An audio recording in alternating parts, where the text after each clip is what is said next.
오늘 본문 말씀에도 에레미야가 사람을 두 종류로 딱 나눠버려요. 저주받을 사람, 복을 받을 사람. 이것은 성도들이 성경에 의거한 바, 우리가 믿는 바입니다. 세상 사람들이, 교인들은 그렇게 좀 편협하냐, 두 개밖에 모르냐, 천국과 지옥 두 개 모르는 우리를 보고 편협하다고 얘기하지만 성경의 가르침, 에레미야는 구약의 사람이지만 오늘 우리가 믿는 성경의 가르침과 동일해요. 복받을 사람과 저주받을 사람, 예수 믿고 복을 받을 사람, 예수 안 믿고 저주받을 사람, 이 두 가지가 나눠진다는 겁니다. 여러분, 성도는 예수를 믿기 때문에 죄의 문제가 해결된 사람, 그래서 이걸 복이라고 얘기합니다. 구원의 복을 받은 사람, 우리는 지금 죽어도 천국 가는 사람, 천국에서 주님과 영생 분락을 누리는 사람. 이 땅에서 복을 받아도 너무 좋지만 복을 안 받아도 아쉬울 게 하나도 없는 사람. 왜냐하면 우리는 이 땅이 전부가 아닌 사람. 만약에 성도가 이 땅에서 복을 받는다면 두 가지 중에 하나예요. 첫째는 하나님의 영광을 가리지 않기 위해서. 야, 넌 교회 다니고 예수 믿어 그것밖에 못 사냐, 이 말 안 듣기 위해서. 두 번째는 예수 그리스도를 당당하게 증거하기 위해서. 하나님이 주신 복으로 이 세상에 예수님을 증거하기 위해서. 그래서 이 땅에 복이 필요하지, 그 복이 없어도 우리는 천국 복을 누리는 사람, 구원의 복을 누리는 사람, 이게 예수 믿는 저와 여러분들이에요. 근데 불신자들이 죄의 문제가 해결되지 않았습니다. 그들은 죽음 이후에 육신의 장막을 벗어난 다음에 어디 갈지를 모르기 때문에 죽음이 제일 무서운 거예요. 세상의 흐름과 질서가 있기 때문에 겉으로는 착한 척, 좀 말이 심한지 모르지만 유선을 갖습니다. 근데 속으로는 이 세상이 전부 있기 때문에 이 세상에 매달릴 수밖에 없어요. 수단과 방법을 가리지 않고 잘 살아야 돼요. 왜냐하면 이게 전부니까. 죽은 다음에 어디로 갈지 모르니까. 이 하나뿐인 인생, 그래서 일생이라고 그래요. 일생. 하나뿐인 일생을 잘 살아야 돼. 남보다 잘 살아야 돼. 양보가 없어요. 왜냐하면 죽음 이후의 세계를 못 보니까.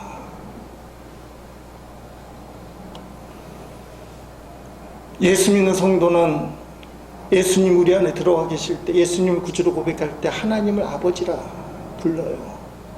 우리는 아버지께 속한 자녀가 돼요. 우리에게 든든한 백이 있어요.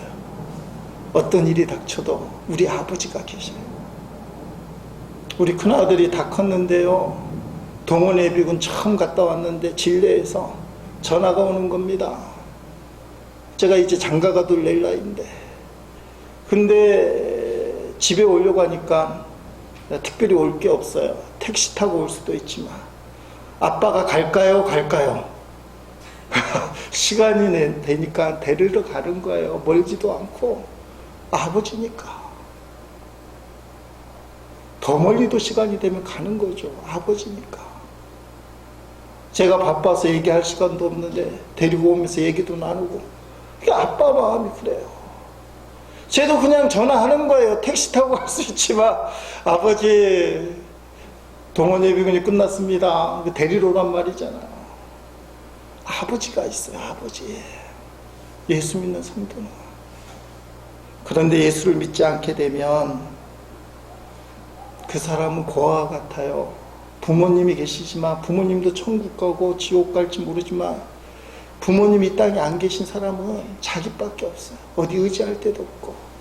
사람 만나고 의지한다고 얘기하지만 우리가 듣는 얘기 아니에요. 다 속고 속인다. 하긴 자기 자신도 모르는데 어떻게 남을 믿습니까? 예수님이 십자가를 앞두고, 십자가의 죽음을 앞두고 아직 십자가의 은혜를 모르는 제자들에게 요한복음 14장 18절에 이렇게 말씀하셔요. 내가 너희를 고아와 같이 버려두지 아니하고 너희에게로 오리라며. 너희는 고아가 아니야. 그렇게 믿고 따르던 우리 주 예수 그리스도께서 십자가 이제 죽으실 거예요. 인간적으로 너무 실망하고 절망하고 낙심하고 배반도 하고 도망도 갈 거예요. 근데 우리 주님은 너희를 버리지 않아. 2000년이 지난 지금도 우리를 안 버리시잖아요. 너희를 버리지 않아. 나는 절대로 너희를 버리지 않아. 십자가에 죽으시고 3일 만에 부활하신 예수님은 40일 동안 다니시고 승천하시고 하나님 보좌 우편에 앉아 계십니다. 제가 누누이 설명하지만 성도들은 이걸 안 믿어요. 근데 우리 교인들은 이제 믿을 줄로 믿습니다.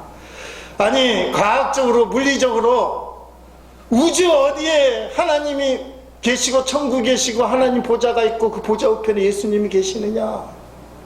솔직히 말하면 알 수는 없어요.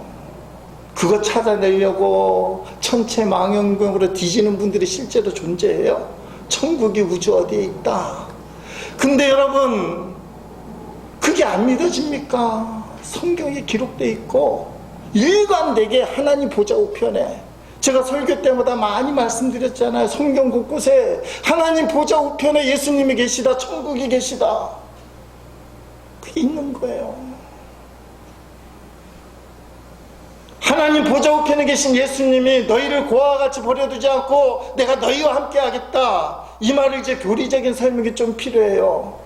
요한복음 14장 16절에 내가 아버지께 구하겠으니 그가 또 다른 보혜사를 너희에게 주사 영원토록 너희와 함께 있게 하리냐며, 너희를 고아와 같이 버려두지 않고 너희와 함께 하겠다고 했는데 함께 하시는 분이 누구냐? 보혜사 성령님이에요. 하나님, 예수님, 보혜사 성령님, 교리적인 고백이지만 이 삼위일체 하나님이 우리를 포기하지 않겠다. 천지를 창조하신 하나님, 여러분을 창조하신 하나님, 우리의 진짜 아버지 되신 하나님이 너희를 포기하지 않겠다. 우리를 위해 생명을 주신 예수님이 너희를 포기하지 않겠다. 하나님 보좌에 계시고 우편에 계신 예수님이 성령님을 우리에게 보내주셔서 내가 너희와 함께 하겠다. 그래서 이걸 막 표현해서 예수님이 내 안에 계시고 내가 예수님 안에 계시고, 신앙생활 하다 보면 이게 뭔 말인지는 모르지만 의미가 마음에 와닿잖아요. 정확하게 지식으로는 이해가 안 되지만 예수님이 내 안에, 내가 예수님 안에, 이게 성령의 역사예요. 예수님을 구주로 믿게 만들고 하나님을 아버지라 부르게 만들고, 내 안에 계신 예수 그리스도를 느끼기 시작해요. 나의 모든 죄를 대신해서 십자가에 죽으신 예수님, 십자가에서 우리에게 생명을 주신 그 예수님, 그러니까 이 세상 모든 것보다 예수님이 더 좋아. 내 안에 계신 예수님이 더 좋아. 그래서 우리는 이 땅에서도 천국을 산다. 병들고 힘들고 가난하고 때로는 수치를 느끼고 부끄럽고 왜 이것밖에 안 될까라는 세상적인 절망감이 몰아치더라도 우리는 이 찬송을 불러요. 찬송가 438장에 보면 내 영혼이 은총 입어, 내 영혼이 은총 입어 중한 죄짐 벗고 보니 슬픔 많은 이 세상도 천국으로 화도다. 할렐루야 찬양하세.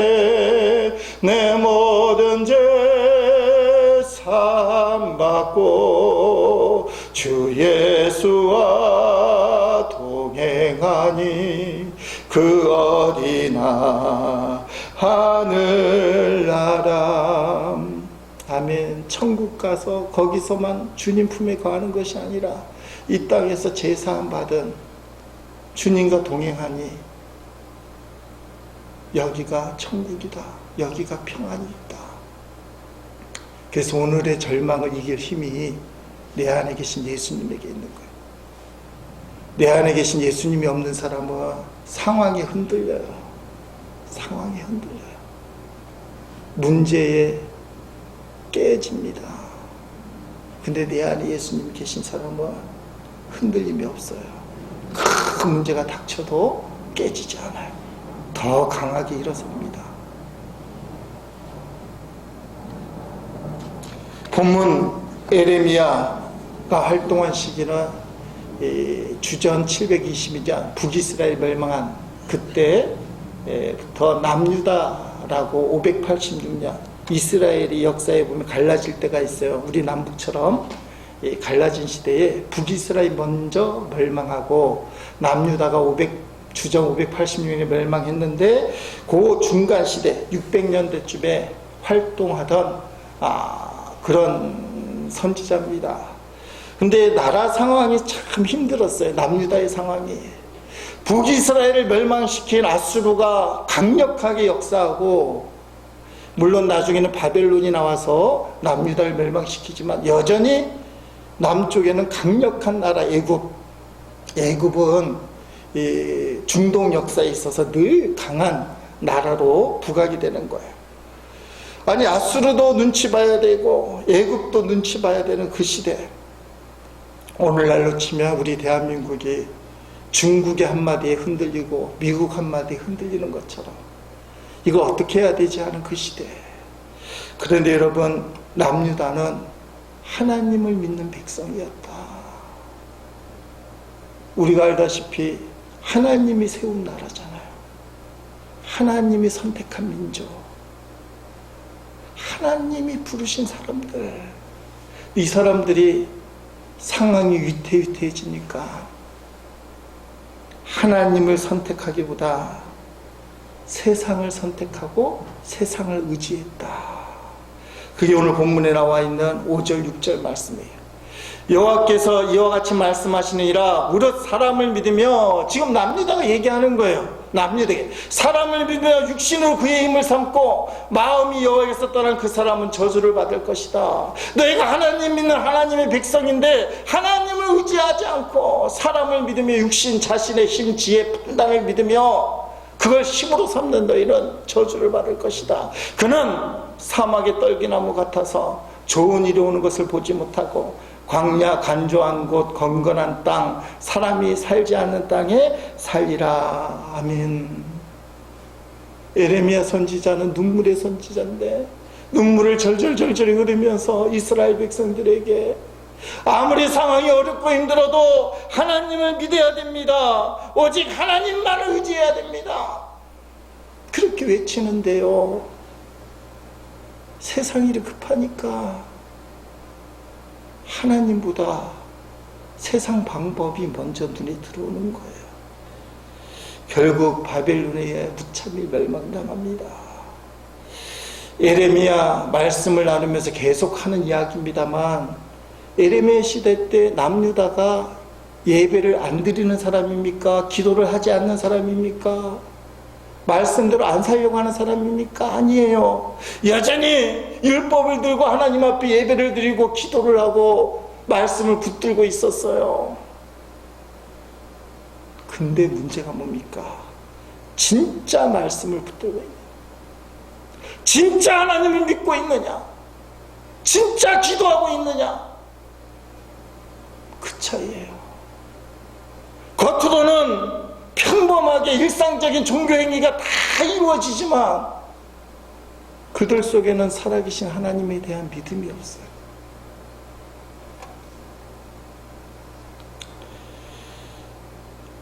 이렇게 유급한 일이 닥치는 상황인데 어떻게 너는 하나님 타령만 할 수 있어?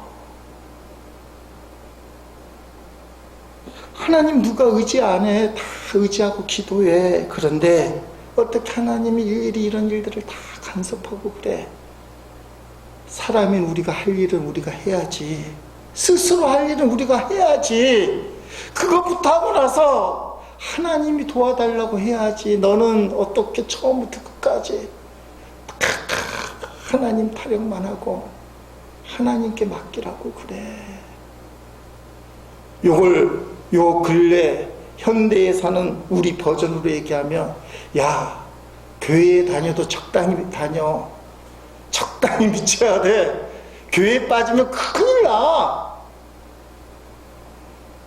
적당히 믿는 교회, 적당히 믿는 성도들이 주의 능력을 가로막고 주의 복음의 강체를 가로막고 소금과 빛이 아니라 세상에 오염물을 던지고 세상에 어둡게 하는 주님의 걸림돌이 된다는 사실을 우리가 기억해야 돼요. 에레미야 시대 때 남유다 사람들이 내내 얘기하는 이야기지만 그들의 이스라엘 전통에 얼마나 뜨거운 믿음, 분명한 믿음, 확실한 종교의식. 근데 진짜 하나님은 안 믿어요. 진짜 하나님을 마음에 두지 않아요. 자, 5절을 잘 보세요. 5절 후반절에 마음이 여호와에게서 떠난 그 사람, 겉으로 보기에는 하나님을 떠나지 않았어요. 겉으로 보기에는 여전히 안식일날 하나님 앞에 예배를 드린단 말이에요. 기도한단 말이에요. 오늘날로 치면 교회 다닌다 이 말이에요. 대대로 신앙생활을 했는데 어떻게 내 대에서 교회를 안 다닐 수 있어? 다녀줘요. 근데 그 마음이 주님을 떠난 그 사람, 에레미야가 잘 꼬집고 있어요. 교회 안 다니는 불신자, 신앙생활하다가 절망해서 교회를 떠나버린 낙심자에게 하는 말이 아니에요. 요새 유행하는 가나안 교회를 안정하고 인터넷으로만 예배드리는 사람들, 지금 그 사람들 얘기하는 게 아니에요. 이 사람들은 교회 나오는 사람이에요. 우리가 봤을 때 수준 있는 교인들이에요. 적당히 신앙생활 하는 사람들이에요. 근데 에레미야가 눈물을 철철 흘리면서 그들에게 뭐라고 얘기하냐면, 너희는 겉으로 교회를 나오지만 마음은 하나님께서 떠났다. 마음은 하나님께 떠났다. 정말 하나님을 전적으로 의지해? 아수르가 위협을 하고 애굽이 우리를 믿으라고 얘기하는 이 상황에서 너희는 정말 하나님만 의지해? 아니면 너희의 지혜와 판단을 의지해? 하나님을 믿지 않고 자기를 믿는 사람이 저주받은 사람이에요. 에레미야는 불신자를 향해서 선포하는 메시지가 아니에요. 예수 믿는 사람들, 오늘 저와 여러분에게, 특별히 예배를 드리는 저와 여러분에게 마음이 하나님을 떠난 사람들, 이걸 종교인이라고 표현해요. 종교인. 예수 믿는 신앙인이 아니라 불교를 다니듯이 기독교를 믿는 사람들. 웨슬리 목사님은 이 표현을 almost Christian, the almost Christian 이렇게 얘기해요. 명목상의 그리스도인. 웨슬리 목사님이 대단한 분 아닙니까? 18세기에 태어나서 목사님의 아들이에요. 어렸을 때부터 신앙생활 열심히 하고 어머니 수산나는 눈물의 중보기도로 유명한 분. 영국의 대표적인 대학 옥스퍼드를 거기 수석으로, 거기 교수까지 할 수 있는 능력을 갖춘 분. 또 신학의 열심을 쫓아서 미국에 선교사로 갔어요. 그때는 미국이 독립이 안 될 때니까, 영국의 속국이었을 때 거기 선교사로 갔다 왔어요. 실패했어. 유명한 요한 웨슬리의 회심일 1738년 5월 14일, 교회는 다니고 하나님을 믿고 선교사를 헌신하고 목사가 됐는데 진짜 예수님에 대한 고민이 생길 때예요. 1738년 5월 24일 저녁 8시 45분에 영국의 올더스케이 거리를 걷는데 이상한 천막에 예배가 드려지고 있을 때 거기 들어갔어요. 근데 거기 사람들이 모여 있는데 목사도 없었나 봐요. 설교 시간이 되니까 어떤 사람이 앞에 나와서 마틴 루터의 로마서 주석의 서문을 읽는 거예요. 의인은 믿음으로 말미암아 삼는다, 그 얘기 아니에요. 서문을 쭉 읽는데 유명한 말이 있어요. 따라합시다. 마음이 뜨거워졌다. 마음이 뜨거워졌다. 핫이 아니에요. 우리 한국 사람들 좋아하는 불이 팍 떨어지는 불덩어리를 받는 게 아니에요. 이상하게 마음이 뜨거워졌다. 그게 우리가 감리교가 얘기하는 회심이에요. 갑자기 어떤 충격적이고 기적적인 일이 아닌데 마음이 뜨거워졌다. 그때부터 웨슬리 목사님이 변화가 됐어요. 제가 주보에 강고에 이것 쓰면서 많이 울었어요. 요한 웨슬리 목사님이 내가 주님을 향하여 불을 붙을 때 사람들이 내가 불 붙는 걸 구경하러 온다. 왜 목사님에게는 많은 사람들이 모여듭니까? 내가 주님을 위해 불태울 때 사람들은 그 불 붙는 것을 구경하러 온다. 여러분, 그 시작이 1738년 5월 24일이에요. 근데 웨슬리 목사님 뭐라고 얘기하냐? 그 전의 삶도 훌륭한 삶이에요. 메소디스트 규칙주의자, 규칙적으로 기도하고 규칙적으로 성경 읽고 규칙적으로 교도소 방문하고 규칙적으로 사회봉사하고 신앙생활 열심히 했는데 예수님을 안 만났어요. 올모스트 크리스찬이라 거의 예수 그리스도인. 근데 진짜가 아니라는 뜻이에요. 99%는 그리스도인 같은데 100%가 아닌, 그러니까 정확하게 말하면 가짜라는 거예요. 1738년 5월 24일 이전에 웨슬리 목사님의 신앙생활이 겉으로는 다 정상이었는데 예수님을 만나고 나니까 그게 가짜다.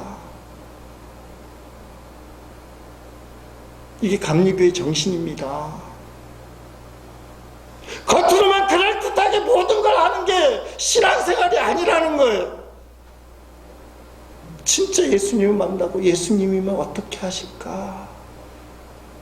그 다음부터 웨슬리 목사님은 영국 성공의 소속이지만 주님이 원하는 일을 하셨어요. 광산의 강부를 찾아가서 설교를 했어요. 그 당시는 야외 설교, 아니 예배는 예배당에서만 드려야지. 예배당 뛰쳐나와서 예배 드리면 큰일 나. 주님이 언제 예배당 밖에서 예배를 드리면 안 받으셔요. 지금은 야외 예배도 가잖아요. 근데 그때는 그게 안 되는 시대예요. 그래서 웨슬리 목사님은 성공회에서 잘렸어요. 감리교회가 나오는 겁니다. 시대가 그런 시대예요. 주님이 정말 원하는 게 무엇일까? 저는 이렇게 해석을 합니다.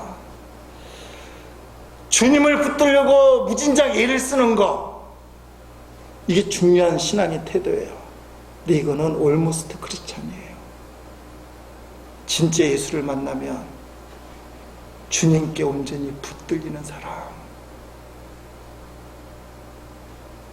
많은 사람들이 신앙생활을 주님만 붙들고 스스로 애를 쓰면은 그게 올바르다고 생각하는데 그건 올모스트 크리스찬이에요. 기독교의 원래 정신이 아니에요. 이런 말 하잖아요. 좀 성숙되고 또 믿음이 있어 보이는 사람이 저는 말씀을 붙들고 삽니다. 할렐루야. 아주 미성숙한 사람이에요. 제가 얘기하잖아요. 신앙생활 하는 것이 아니라 되는 것이다. 신앙생활 하는 것이 아니라 되는 것이다. 그 지경까지 가야 돼요. 말씀만 붙들고 삽니다. 이 말은 속으로 때로는 말씀을 놓칩니다. 왜냐하면 신앙의 결정권을 내가 갖고 있기 때문에. 말씀 붙들고 무진장 애를 쓰는데 환경이 어려워지면 힘들어지면 놓치기도 하죠. 그 정도는 하나님도 봐주셔야죠. 아니에요. 말씀이 나를 붙들으면 나는 흔들려도 말씀은 흔들리지 않기 때문에 어떤 상황과 조건에서도 신앙은 흔들리지 않아요.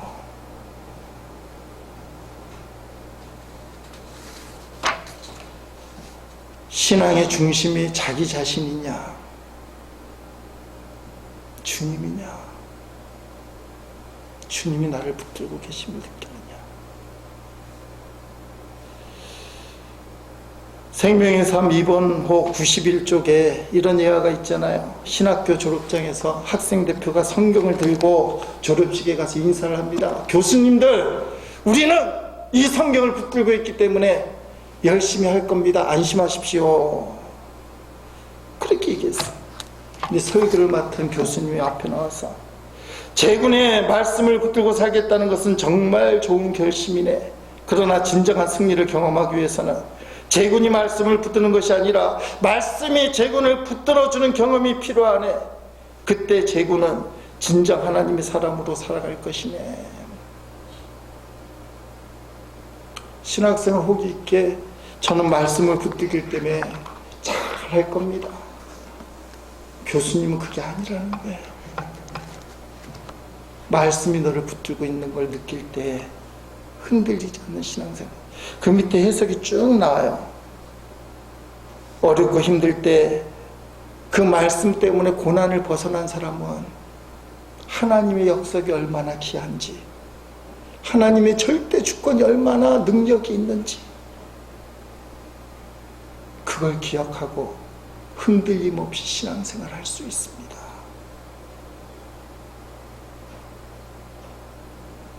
솔직하게 말하면요, 신앙의 열정이 엄청 뜨거운데 여전히 자기 중심이에요. 말씀 붙들고 기도한다고 얘기하고 몸부림친다고 그러는데 나가 떨어져 버리는 사람들, 왜 그런 줄 아세요?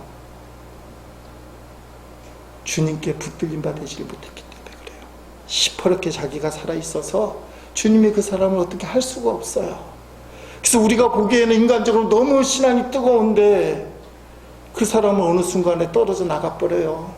주님이 못 쓰신대요. 근데 가만히 보니까 별로 하는 게 없어요. 저분은 뭐 뜨겁지도 않은 것 같고 교회도 조금 시원치 않게 다니는 것도 같고, 근데 그분이 주님께 붙들린 사람이라. 주님은 누구를 쓰시느냐? 주님이 마음껏 쓰실 수 있는 나는 죽고 예수로 산 사람, 올머스트 크리스찬이 아니에요. 주님을 만난 사람, 그 사람이 진짜 성도예요. 오늘날 웨슬리 목사님이 1738년 5월 24일의 모습, 선교사까지 갔다 왔어요. 신학대학의 교수님이에요. 목사 안수까지 받은 분이에요. 이걸 최고로 생각하고 그걸 신앙의 목적으로 생각하는 성도들이 너무나 많아요. 그게 목적이 아니에요. 그건 올모스트 크리스찬이에요. 내가 주님 앞에 내놓을 건 없어도 나의 인생을 주님께 맡기는 사람, 정말 주님을 만나는 사람, 그리고 정말 주님을 인정하는 교회, 그게 진짜예요. 본문으로 돌아가면 예수님을 진짜 만난 성도들, 그 사람들에게 예레미야 시대 때 하나님 이런 축복을 주시겠다, 그게 7절, 8절 말씀이에요. 뭐라고 표현합니까? 그러나 무릇 여호와를 의지하며, 올모스트 크리스찬이 아니에요. 교회 밖에 사람들이 아니라고 말씀드렸잖아요. 예배드리는 정상적인 성도들, 그러나 마음으로 하나님을 믿지 않는 그 사람들, 그러나 그 중에서 마음을 하나님을 의지하는 사람들, 눈에 보이는 신앙생활이 아니라 주님 위해서 얼마나 했냐가 아니라 아무 소리 안 했지만 바리새인처럼 큰 소리 들고 내가 1회에 2번 금식하고 11조하고 교회 이런 충성을 합니다 이런 말을 못하고 저쪽 구석에 앉아서 가슴을 치며 하나님 나는 죄인입니다, 난 죽일 놈입니다. 근데 하나님 의지하는 그 사람, 여호와를 의뢰하는 그 사람 복을 받을 것이라. 그는 물가에 심어진 나무가 그 뿌리를 강변에 뻗치고 더위가 올지라도 두려워하지 아니하며 그 잎이 청청하며 가뭄은 해도 걱정이 없고 결실이 그치지 아니함 같으리라. 아멘. 시냇가에 심기운 나무다. 이 말씀 묵상하다 첫 번째 눈에 들어오는 거는 나무 이름이 없어요. 시편 같은 데 보면 백항목이라 가장 좋은 나무다 이렇게 표현하는데 시냇가에 심기운 나무는 나무 이름이 없어요. 아무 나무나. 저는 아직도 소나무, 전나무, 잣나무를 구별할 수 없어요. 다 뾰족뾰족한 나무 같은데 우리 최정식 권사님 멀리서 다 알고 계세요. 소나무인지 전나무인지 잣나무인지. 근데 그게 중요한 게 아니라는 거예요.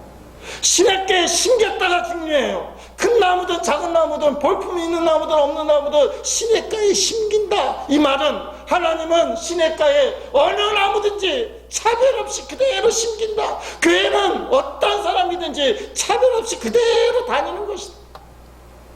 돈 있다고 위세 부리는 것이 아니고 없었다고 차별받는 것이 아니에요. 모든 사람을 품어줄 수 있는 교회, 그게 시냇가에 심겨온 나무. 그래서 나무 이름이 없어요. 두 번째는 심기웠다는 거예요. 스스로 선택하지 않았다. 하나님이 심기웠다. 너를 시냇가에 심기웠다. 여러분, 어떤 사람이 나무를 심을 때 이유 없이 심습니까? 꽃집에 가니까 꽃들을 화분에 심어요. 왜 심어요? 이유 없이 심심하니까? 아니에요. 이쁘게 잘 심어서 팔아 돈이 되게 해야 되니까. 그리고 돈이 되기 위해서는 어떻게 해야 돼요? 잘 관리해요. 우리 집사람 하는 말이, 꽃집에서는 잘 사는데 이상하게 가져다 놓으면 잘 죽는데. 그 사람들은 기술자잖아요. 기술자. 여러분, 하나님이 저와 여러분을 선택해서 시냇가에 심겼다. 이유 없이 심어요? 아니에요. 목적이 있어요. 그리고 주님께서는 우리를 잘 관리를 하셔요. 사랑을 갖고 물도 주고 거름도 주고. 왜냐하면 우리가 목적을 이루어야 되니까. 때로는 우리가 하나님 말씀을 안 듣고, 때로는 비겁하고, 때로는 불순종하고 악한 짓을 저지르지만, 여러분과 저는 물가에 심겨온 나무, 하나님의 자녀, 절대로 포기할 수 없어요. 하나님의 분명한 목적이 있다. 물가에 심겨온 목적이 있다. 김해제일 감리교회에 심겨온 목적이 있다.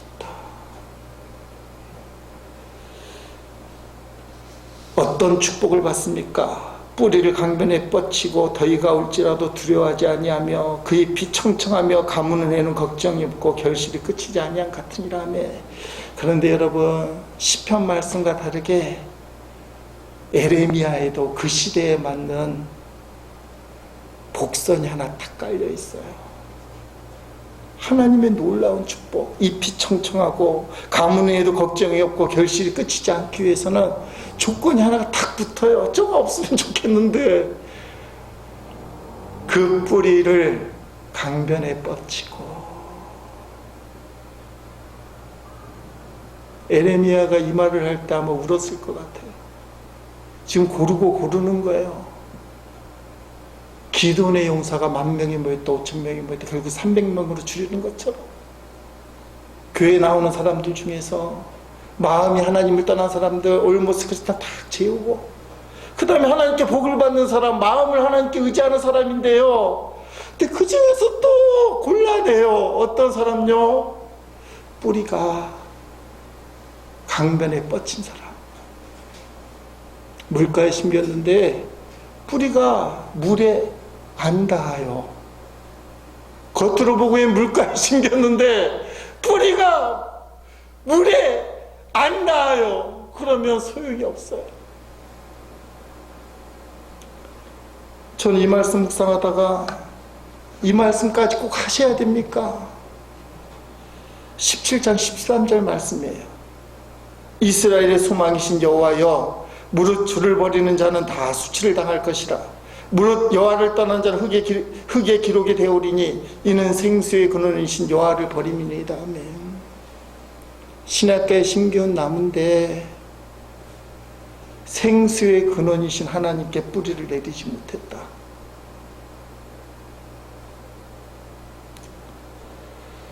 생수의 근원이신 하나님을 떠났다. 근데 그 사람도 버리는 자다. 진짜 신앙생활 하기 너무 힘들다. 말세에 제대로 예수 믿기 진짜 힘들다. 이게 실제예요. 에레미야가 지금 그 말씀을 차근차근 얘기하는 거예요. 불신자 아니다. 교회 나와서 정상적으로 예배드리는데 마음이 떠난 사람 아니다. 물가에 다 심겼다고 생각하지 개 중에 뿌리가 강변에 뻗치지 않은 사람 아니다. 물가에 심기우고 생명의 근원이신 하나님께 뿌리가 뻗친 사람들이 진짜 그리스도입니다. 그게 너무 충격이에요. 내가 진짜 그리스도인처럼 믿을 수 있을까? 그런 성도의 삶을 살 수 있을까? 목사이기 이전에. 여러분, 그래서 신앙생활이 초신자에게는 교회 다니고 예수 믿으면 행복합니다 얘기하지 마. 들어오니까 진짜 제대로 믿기가 너무 힘든 거예요. 근데 그게 복이다. 그게 복이다. 지난 주간에 진짜 신앙에 대해 고민을 하다가 마태복음 4장 말씀, 예수님이 공생애를 시작하면서 40일 금식 기도하고 사탄에 의하여 시험을 받을 그때에 세 가지 시험. 첫째 시험은 뭐예요? 돌덩어리가 떡덩이가 되게 하라. 40일 굶은 예수님께 너 그런 능력 있잖아. 두 번째, 성전 꼭대기에서 뛰어내려봐라. 올라가봐. 그러면 성경 말씀대로 천사가 너를 지켜줄 거야. 세 번째, 나에게 절만해, 경배해. 이 세상 모든 걸 너에게 줄게. 예수님이 다 말씀으로 물리쳐요. 사람은 떡으로만 살 것이 아니니라 하나님의 말씀으로 살 것이다. 주 너의 하나님을 시험하지 마라. 악한 사단아 떠나가라. 오직 하나님만 경배하라. 주님의 말씀은 명백해요. 근데 사단은 지금도 예수님을 시험하듯이 저와 여러분을 시험해요. 떡이 좋냐 말씀이 좋냐, 떡이 좋냐 말씀이 좋냐, 돈이 좋냐 하나님이 좋냐. 주님은 떡으로만 살 것은 아니다. 떡이 필요해. 근데 성도는 하나님의 말씀으로 살아야 돼. 이게 우리의 답인데 오늘 그 시험에 우리가 이깁니까? 돈이 좋아요 하나님이 좋아요? 돈이 좋아요 하나님이 좋아요? 높은 곳에 올라가라. 주님은 하나님 시험하면 안 돼. 너에게 주어진 인생을 겸손하게 살아야 돼. 근데 우리는 치고받고 올라가려고 그래요. 치고받고 올라가려고 그래요. 무시당하면 절대 가만히 있지 않아요. 믿음 좋은 목사님, 믿음 좋은 성도들도요, 무시당하면 절대 가만히 있지 않아요. 나를 뭘로 보고? 난 높은 곳에 있는 사람이야. 여러분, 세상 모든 걸 얻을 수만 있다면 잠깐 하나님을 포기할 수 있지. 이게 사단의 대단한 유혹이에요. 너 잠깐 눈만 감으면 세상 거 얻을 수 있잖아. 주님은 사탄아 떠나가라. 하나님만 경배하라. 우리는 답을 다 알고 있어요.